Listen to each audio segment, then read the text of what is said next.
We're really at a moment where there's a lot of speculation and uncertainty at a time where the European Commission has taken on actually a much greater role in European citizens' lives and whose own motto is to be a geopolitical commission. It's the Lawfare podcast. I'm Molly Reynolds, Senior Fellow at Brookings and Senior Editor at Lawfare, with Tara Varma, Visiting Fellow, and Sophie Rosa, Senior Research Assistant, both of the Center on the United States and Europe at Brookings. These European-level parties, there are a lot of differences among them.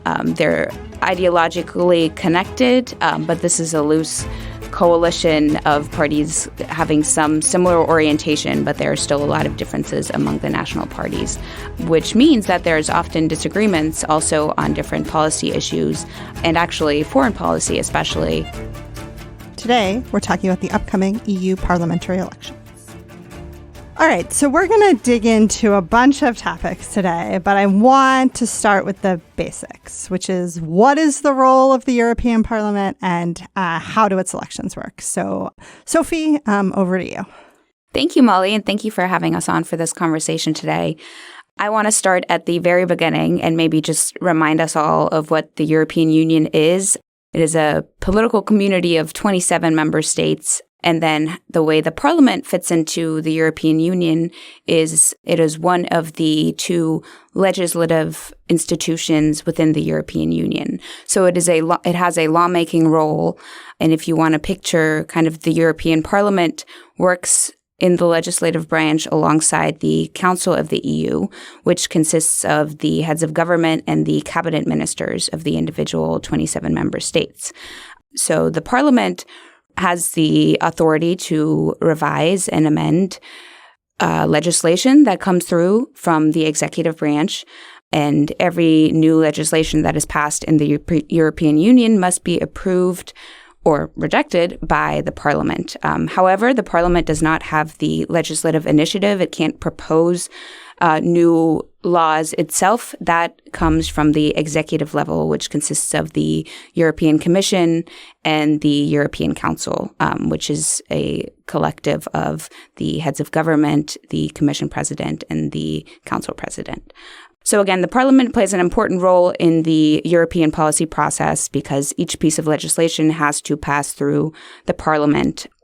And it is also very important because it is the only EU body that is directly elected by citizens. So again, the European Union consists of 27 member states, 450 million citizens. But as an EU institution, voters elect the Parliament directly, in addition, of course, to their national governments. That is important, though, because that gives the European Union its democratic legitimacy. And for that, EU leaders are hoping for high voter turnout to make that policy process credible, to have that voter input. I would also note that there are, of course, many issues atop of voters' minds, and often these are also issues that they experience in their daily lives that are things that get decided at a national level as well, although in the last years, the European and the national level have become increasingly intertwined, and so the vote should be seen as both a referendum on national level policies, but also European policy. In terms of the process, the European Parliament election is essentially run within member states. So in the 27 countries, voters elect members of their national parties who then at the European level become part of a European political grouping. And the Parliament will have 720 seats after the June election. I should note, I don't think I had mentioned this before, the election will take place over a course of 4 days from June 6th through 9th. And the 720 seats will be allocated to the different countries, again, consisting of their national parties then coming together at the European level based on population size, although there's a non-proportional factor that favors smaller states. For example, Germany has a total of 95 seats in the parliament, but one seat represents around 880,000 people, whereas Malta, which is the smallest country, has 6 seats, and one seat represents around 90,000. And the elections are also run differently in each country. Again, the countries vote on different days, although most do vote on Sunday, June 9th. There's differences in terms of the minimum voting age. Some countries have 16 years as a minimum age. Some do 18. Also, the minimum age for candidates, whether there's a percentage cutoff that parties need to reach in order to get into the parliament. So if you get into the weeds of it, it's very complicated. But essentially, the 27 national elections will come together at the European level and elect the new parliament. Yeah, so we'll get more into some of the stuff around the party structure and the European political groupings and the issues. But one of the things that you mentioned, Sophie, is that in addition to selecting members of the European Parliament, the elections also affect who's selected for the EU Commission and then as the Commission's president. Tara, can you talk a little about those roles and their responsibilities? Absolutely. So you have first the European Commission, the president of whom is quite well known actually here, Ursula von der Leyen. The Commission is the politically independent executive body of the EU. It is alone responsible for drawing up proposals and for new European legislation. And it implements those decisions of the European Parliament and Council of the European Union. The Council of the European Union is an essential EU decision-making body. It negotiates and adopts legislations, in most cases with the European Parliament. We call that process co-decision.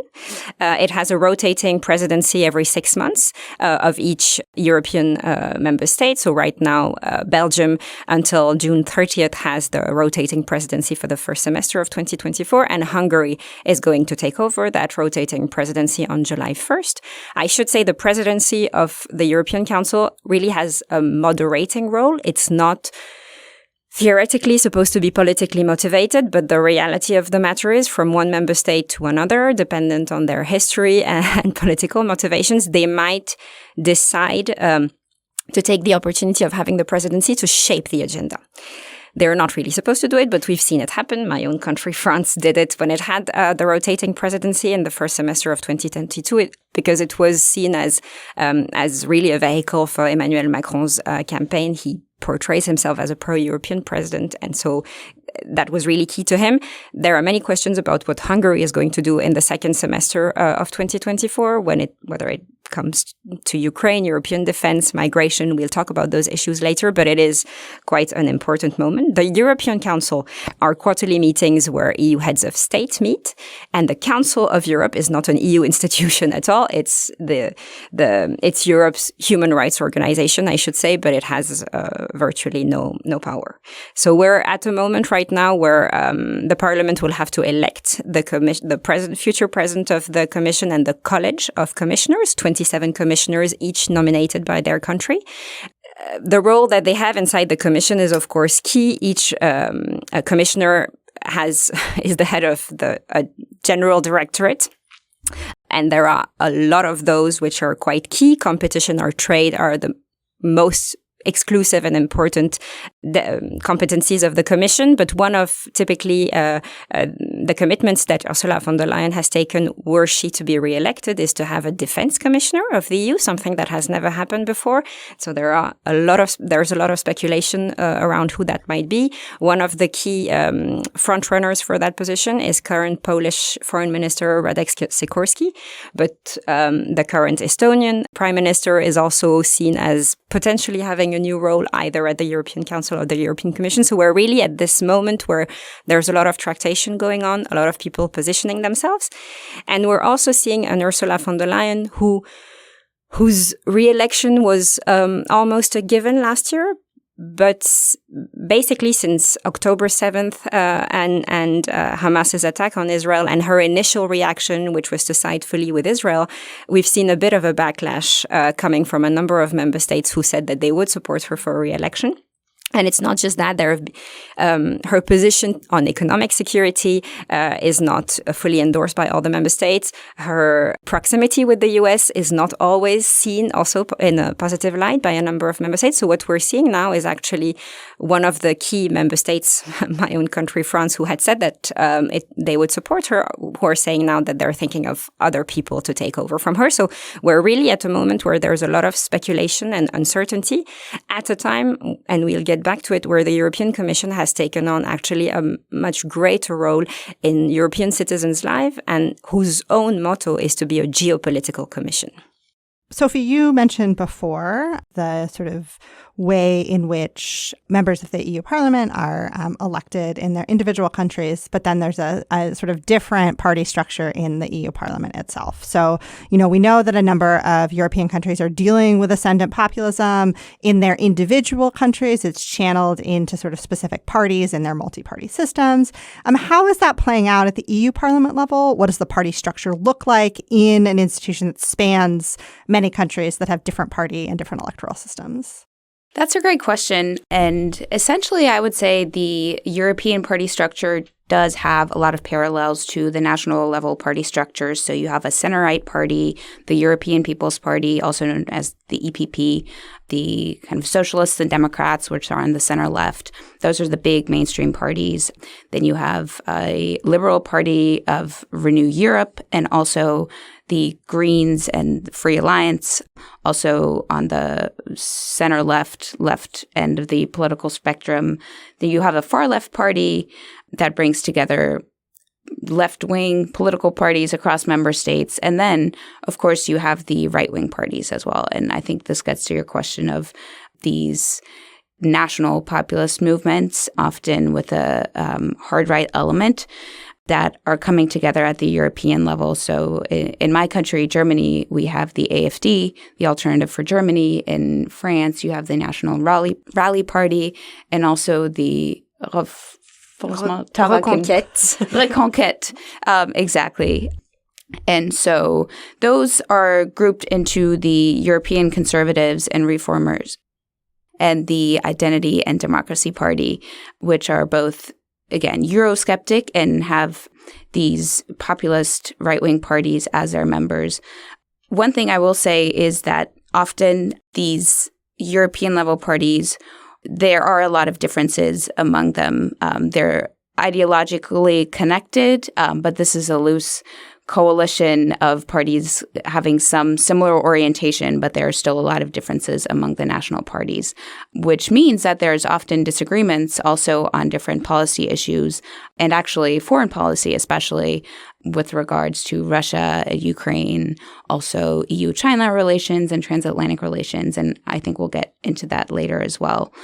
But at the European level, one thing that has been interesting to watch is that the goal of these far-right parties in Europe is not so much anymore to exit the EU. I think Brexit was a shock to both Europe and the UK, and it's not so much an idea to remove themselves from the EU, but rather take over the EU and undermine it from within, or push their own hard right agenda.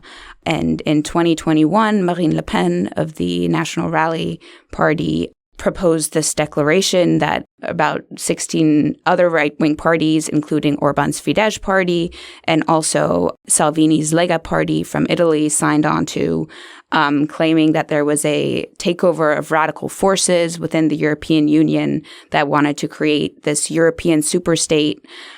So they oppose further integration at the European level. They want to take issues back to the national level. And what is also worrying is that they do have this civilizational vision of Europe. They are anti-LGBTQ communities, often anti-migration. They oppose climate policy. And so on these issues, they have very extreme stances, and they have a vision of a Christian Europe that excludes foreigners and is very harsh on issues such as climate and immigration. However, there's been a development since Giorgia Meloni came to the head of the Italian government with her Brothers of Italy party, which is actually also the successor of a fascist movement from the 20th century. She has found a way to work constructively with other national leaders at the European level. She has been very pro-supporting Ukraine. She's been hard on Russia, and she's also been pro-NATO. And so she has kind of found a way to make herself seem more democratic than some think she is. And so that has kind of become a new model for the hard right to push their vision of Europe, but to do it in a way that allows them to shape the agenda and gain more power within the European Union. Yeah, so you started to talk a little bit about some of the kind of issues that are at stake. And, we know voting begins on June 6th. But Tara, what issues seem to be top of mind for voters in these elections? And what does the polling suggest might happen? So it's quite interesting, to me, to also compare the issues that are at stake in the election happening here in November, because they are quite different. Migration, and we'll get back to that, is one common thread, but climate and social issues really remain the priority for European citizens. The climate debate in Europe is very different than that in the US. I think there's a lot of expectation from younger European citizens for the EU to play a role here, and the EU has also endorsed that responsibility in a way.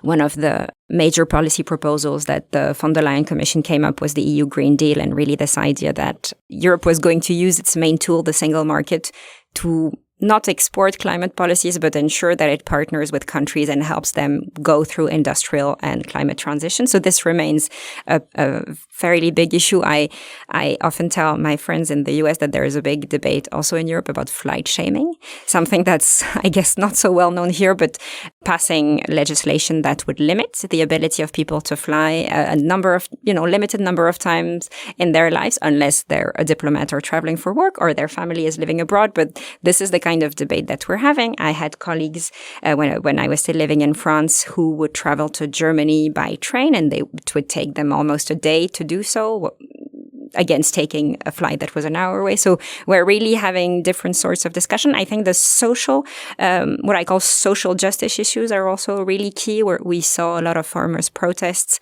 across member states in the EU, in the Netherlands, in Greece, in Portugal, in France, in Germany, countries with actually vastly different economies, vastly different preoccupations of citizens. But there is this sense also connected to the climate issue that actually Europeans are doing a lot for climate and taking up a lot of commitments, but it is affecting people in their daily lives. And I think in a way that is what is interesting to me in this election, is that I feel, my intuition is that it is one of the first time where the European election feels connected to people at a very individual micro level. And I say this, I would say even more as a French person, for whom sometimes, for most of the French people, Europe seems very distant. It's interesting to me that there's a sense we're seeing much higher expectation of turnout from younger people in particular. Last time around, there was a 51% turnout. Some polls say there might be a 71% turnout across the EU, which would be actually quite a change, but also would give more democratic value to the Parliament and then the Commission. So we're seeing a mobilization, a lot of discussion about what these European elections mean. I think also at a time where Europe's geopolitical role is being questioned. The migration issue, I think we'll get back to, is not so different, I would say, from the US. There was an article the week of May 20th that came out in the Washington Post about how the EU basically rejects a number of migrants in North Africa. And I would encourage a lot of people to read it, because there is an EU policy normally that is not to reject people and not to conduct policies that go against human rights. That's actually an EU engagement and part of the EU's values. But what we're seeing in reality are decision makers, policy makers really attuned to citizens' fear about migrations, a lot of misconceived fears, a lot of miscomprehension, misunderstanding. But the fact of the matter is you see this migration issue being absolutely key to citizens' preoccupation. And so ultimately, what matters to people, I think, are issues that seem close to them. And we'll see the extent to which these different issues actually bring people to vote. One of the key issues that came out on May 23rd, 2024, in the new Eurobarometer that just came out, is that 80% of respondents of the Eurobarometer expect a lot more defense cooperation at the EU level. Again, a massive sea change, something that was not expected at all. I'll remind our listeners that the EU was originally really a peace project, totally disconnected from defense and security matters, at least in the traditional hard security sense of the term. So to see in the past 2 years since Russia's full-scale invasion of Ukraine, this change of mindset across the EU, I think, is quite remarkable, and the expectation that actually if the EU is to be a geopolitical actor and an actor on the international stage, partnering with a lot of countries, that this entity now needs to think about defense and security is something that I didn't expect to see, I have to say. And it does reassure me on the capacity of the EU to sometimes make quick turnarounds. We know that one of the key frustrations coming from European citizens is that the EU seems very far away. It's very bureaucratic. As I mentioned earlier, there are 3 different institutions working together. They almost share the same name. It's hard to distinguish them where you're not in the weeds of the issues. But actually, people do want this actor to do something, and it has the capacity to do so. So, Tara, I appreciate that you started talking about defense and security issues. That's a great segue into where I want to go next. I want to talk about some issues that might be of particular interest to Lawfare podcast listeners to get your thoughts on how the results of the elections might bear on them. So let's start with defense and security from a broad perspective. So many of the EU member states are also members of NATO. We know that here in the U.S., during the once and possibly future Trump administration, the U.S.-NATO relationship has come under strain. How do you think the elections might shape the transatlantic security alliance? To me, is a fascinating question because defense and security are not part of the mandate of the European Commission in particular. But we have seen, you're right, particularly under the Trump administration, which was really a shock and a trauma for the Europeans that I'm not sure they fully recovered from, and that they're very anxious about renewing again. And I think a Trump 2 administration would be also vastly different from the Trump one. An administration a lot more prepared, better organized, with a plan in hand. So I think it would be quite different, and also a sense of antagonism to the EU that is not hidden at all. So I think there has been a bit of reckoning there. And we've seen the Commission extend its powers in a way, and it's hard to ambition to be a geopolitical commission if you're not talking about defense and security. So under the Trump administration, a lot of what the commission did was to look at economic security, health security. But what we've seen since Russia's full-scale invasion of Ukraine is actually thinking about defense and security. So one instrument, mechanism, an off-budget mechanism that's been used is the European Peace Facility, which has enabled the European Union for the first time in its history to provide lethal weapons to a country member neither of NATO nor of the EU, not yet at least. Accession negotiations are ongoing for Ukraine and Moldova, and there might be an acceleration at the June European Council of actually Ukraine's accession to the EU. But the fact of the matter is, in February 2022, when suddenly the EU itself and member states started providing these weapons to Ukraine, it was something that was done in a totally ad hoc manner. And where it appeared quite clearly for the first time that it was not antagonistic or redundant with NATO, because that's often the issue. NATO-EU cooperation is often very difficult. There's a lot of reluctance both from NATO side and the EU side itself, because I think also the two organizations really don't understand each other. But actually, this time around, it was fascinating to see how very quickly on, the EU imposed a massive number of sanction packages in the span of 6 months. 12 sanction packages were adopted by the EU in conjunction with NATO. There was a convening platform organized, making sure that basically weapons, the right type of weapons and the right amount of weapons were provided to Ukraine. It was not enough then. It's still not enough now. But there was, again, an ad hoc coordination happening that had never happened in the past. And so it is possible, I think. And I hope there's a bit less reluctance also on NATO's side to see the EU as a defense actor, because unfortunately, I don't think the EU can go back on everything that it has done, and it shouldn't. But also, if there's a second Trump administration, Europeans will have to think about their security. The Parliament doesn't play a key role there per se.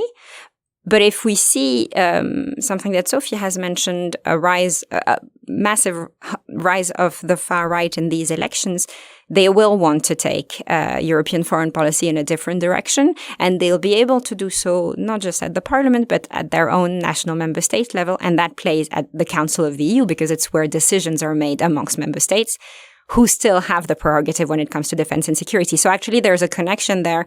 And it is quite clear that these parties' mandates are much closer to Russia. They've been quite clear that they wouldn't want to push forward Ukraine's accession to the EU, clearly wouldn't want to push Ukraine's accession to NATO, though I don't think that's on the table, despite the Washington NATO summit happening in July. But they would go in a really vastly different direction. A number of member states are already Trojan horses for Russian and Chinese disinformation campaigns.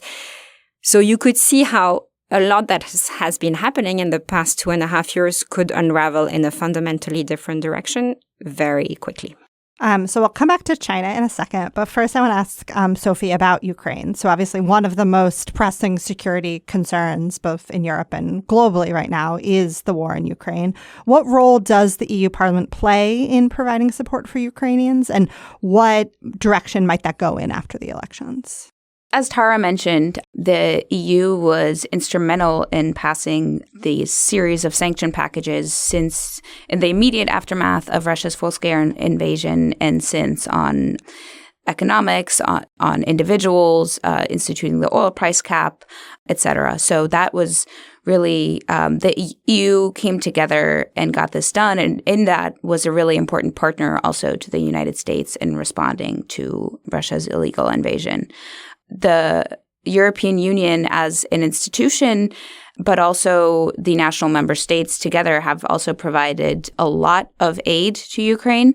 Actually, together, the member states and the EU institutions have provided more aid than the United States, although it's important to mention that some of those are long-term commitments.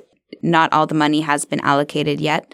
And if anyone is more curious to learn about this, I would quickly refer them to the Brookings Ukraine Index project, which tracks aid to Ukraine, as well as other security, economic, and humanitarian issues related to the war. A difference between the EU aid and the US aid is that most of Europe's aid has been, and the EU specifically, has been financial aid, whereas a lot of the US aid has been military and weapons. And member states have sent that individually, but not at the European Union level so much. I do think that support for Ukraine would remain strong no matter how these elections go. As Tara mentioned, there's some, particularly in the Identity and Democracy group, that are openly Russia-friendly, where there have been recent suspicions of manipulation by the Kremlin and also Chinese espionage, which we'll get back to. But I do think that overall, for the European conservatives and reformers also who are Eurosceptic and very far towards the right, again, they include Giorgia Meloni's Brothers of Italy and also the Polish Law and Justice Party. But they have been staunch supporters of Ukraine, and I think they will continue to do so. One thing that I might also note is that Europe has taken in millions of refugees from Ukraine. So a lot of that European aid has also been humanitarian aid going to Ukraine, but also housing and caring for these refugees. And the European Union actually, for the first time, enacted the Temporary Protection Directive, which gave Ukrainians the right to reside in the EU and also to go to school, to be employed. So that was really critical. And 6.4 million refugees actually are still in Europe. And that is one point where I think if the hard right Identity and Democracy Party does make such great gains, I think it could become a more hostile environment for Ukrainian refugees also in Europe. But we'll see where the elections take us. So, Tara, you mentioned China earlier. EU policy towards China has been somewhat less hawkish than U.S. policy in recent months. Do you see that continuing after the elections? Could this be a source of tension with the United States? So I don't know if it's been less hawkish, to be honest. I mean, I think the EU still wants to work with China, But when I think of the communication of the Commission that came out in March 2019 that defined a new way of looking at the EU-China relationship, it mentioned the triptych of the EU-China relationship being that of a partner, a competitor, but also a systemic rival. And this idea behind systemic rivalry is that actually there is something that's fundamentally incompatible in our systems of governance. And so I have trouble understanding how that squares the circle of us being partners too. And the reality of the matter is in the past 5 years, most Europeans have struggled to see that too. I think the COVID pandemic and its aftermath played a big part in that. In a way, I mean, while the Trump administration was happening here and very antagonistic to the EU had another form of reckoning in its relationship to China when China withheld a lot of key medical instruments, key medical equipment during the COVID pandemic in a way that the EU was really not expecting and really struggling to get messages across the Chinese system. And so I think that the fact that it mentioned the systemic rivalry was also a way for the EU to think of its relationship with China in a different way. It doesn't want to close the door on China, but I do think the US and the EU share the same vision of the trajectory that China is taking, which is increasingly an autocratic, totalitarian trajectory with which there is going to be an incompatibility. There is already one. I think the US-China rivalry is really about geopolitical competition, technologic, economic. I do think the Europeans want to protect themselves from that. And they also have in their DNA this faith in multilateralism. And I think what I see as a European living in DC is that there is still a willingness from the European side to try and count China as a partner in key negotiations, namely on climate. And they've been struggling to do so. I don't think anybody is naive about that. But I do feel like there are some people here who've given up on this idea, and I don't think the Europeans have. I think the Europeans are playing this very Macronian en même temps simultaneously play because they're saying they're still open to China, but at the same time, the European Commission under Ursula von der Leyen last year released for the first time its economic security strategy that is country agnostic but clearly directed at China.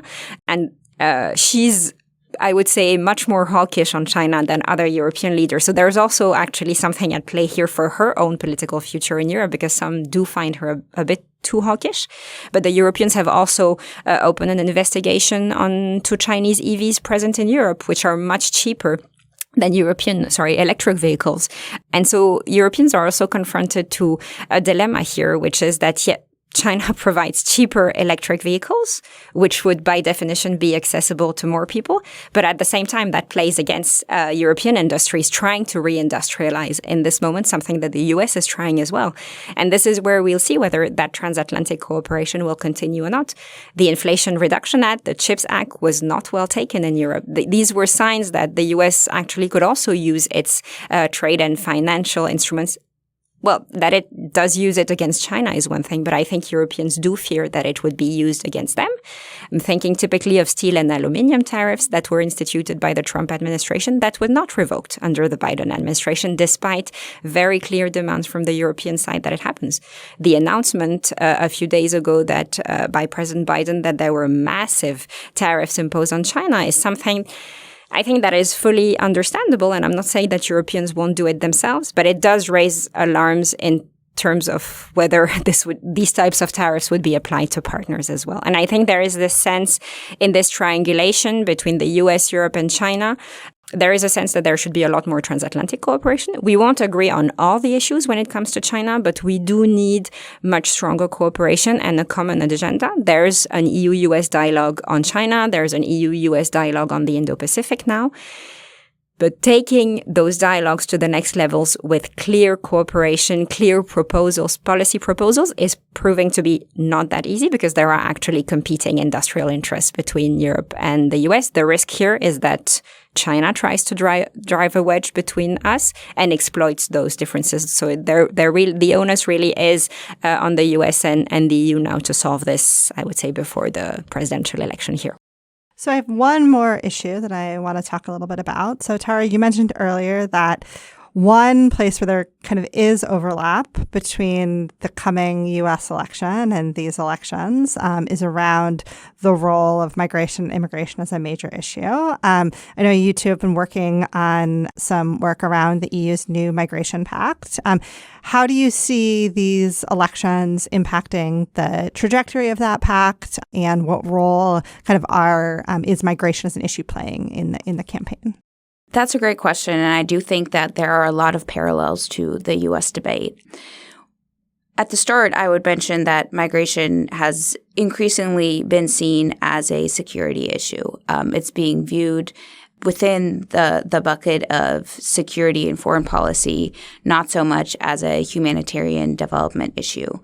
And I think that the overall mood and tone of the conversation have shifted to the right, where the focus has been on securitizing Europe's borders and making agreements with non-EU countries to stop migrants before they come to Europe, essentially.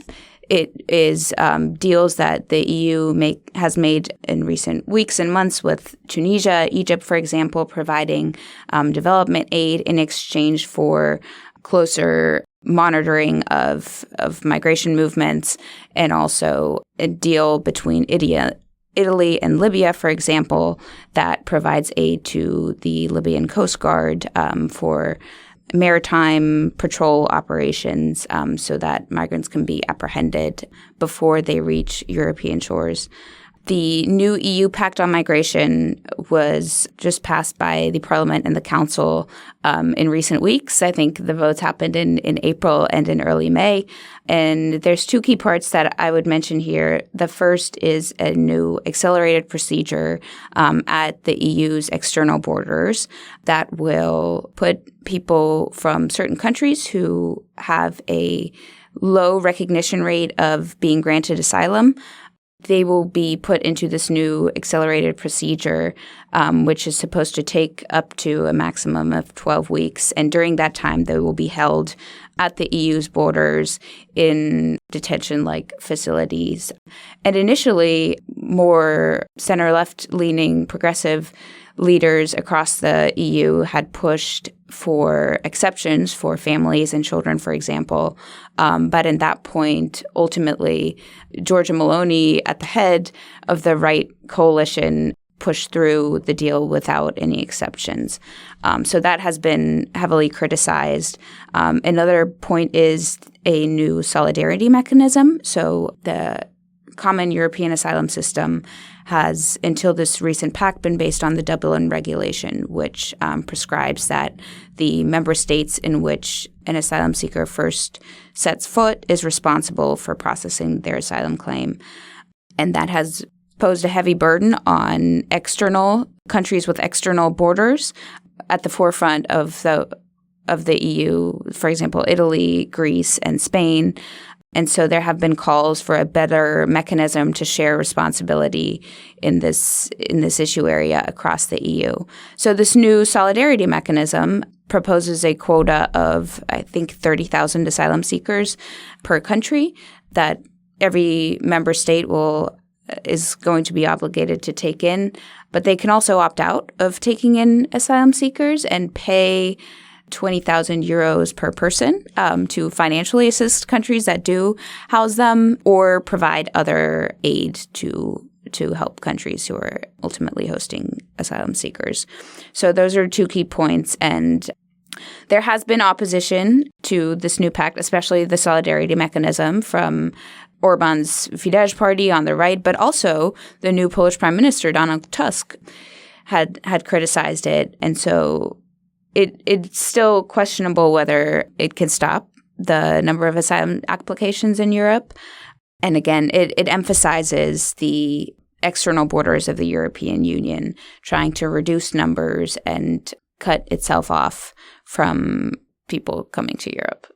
So the migration issue is one that far-right parties have tried to gather around. That was already the case in 2019.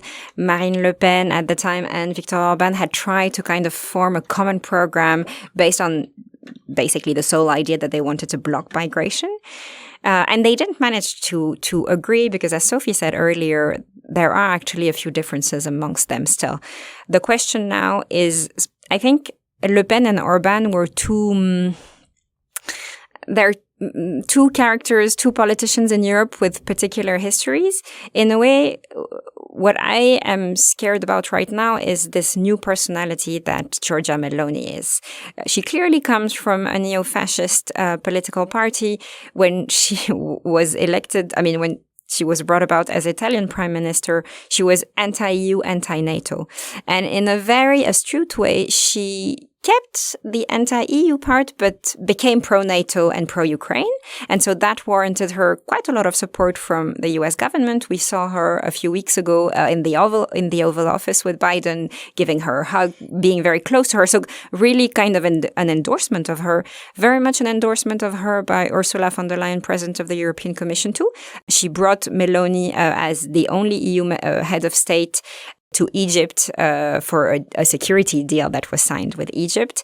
But she's also endorsed by these far-right parties. And she could find herself in a position, depending on the results that come up at the end of this first weekend in June, as being the bridge between the right and the far-right. So we're seeing a lot of reconfiguration right now of different parties. The AfD, the German extremist party, was just excluded from its European political group. So we're looking at how that will impact these groups.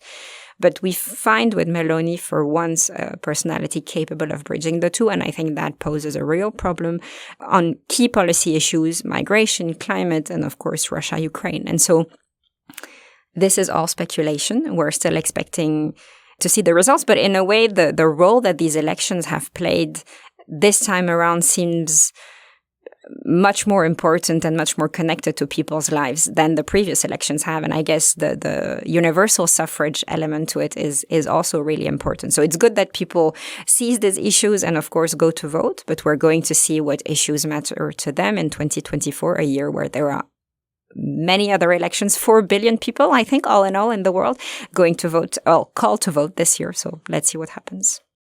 That strikes me as a great place to leave it for today. Thank you, Tara. Thank you, Sophie. Thank you. Thank you. The Lawfare podcast is produced in cooperation with the Brookings Institution. You can get ad-free versions of this and other Lawfare podcasts by becoming a Lawfare Material supporter through our website, lawfaremedia.org/support. You'll also get access to special events and other content available only to our supporters. Please rate and review us wherever you get your podcasts. Look out for our other podcasts, including Rational Security, Chatter, Allies, and The Aftermath, our latest Lawfare Presents podcast series on the government's response to January 6th. Check out our written work at lawfaremedia.org. The podcast is edited by Jen Patja, and your audio engineer this episode was Kara Schillen of Goat Rodeo. Our theme song is from Alibi Music. As always, thank you for listening.